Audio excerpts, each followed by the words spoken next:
नमस्कार भाई लोग, पवन सिंह की एक और धमाका होने वाला है नया गाना के लेकर। इस वीडियो में शुरू से लेकर अंत तक लगा रहिए। हमेशा ऐसा वीडियो न्यू इन्फॉर्मेशन जितना जल्दी लाने को मैं प्रयास करता हूँ आप लोगों तक। पवन सिंह की तो एक गाना आ गया है जिस गाना का नाम है का कैलू जान। सैड सॉन्ग होली गाना आ गया है और धमाल और बवाल मचा रहा है। लेट आया लेकिन धमाल और बवाल मचा दिया।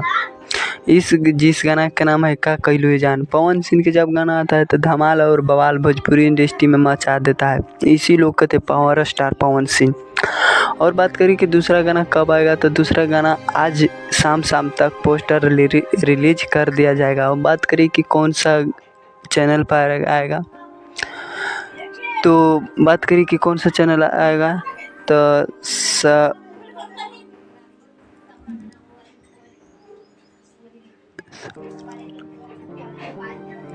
ग्लोबल म्यूजिक जैक्सन पर आएगा। ग्लोबल म्यूजिक जैक्सन पर आएगा गाना और धमाल और बवाल मचाएगा। अब बात करें कि इस गाना में कौन कौन आएगा, तो केविन सालनी और पावर स्टार पवन सिंह दोनों साथ ही रहेंगे। इस वीडियो पर नहीं तो इस वीडियो को लाइक और सब्सक्राइब जरूर करें। हमेशा ऐसा वीडियो न्यू इन्फॉर्मेशन जितना जल्दी लाने को मैं प्रयास करता हूँ। पूरा वीडियो देखने के लिए आप लोगों को धन्यवाद।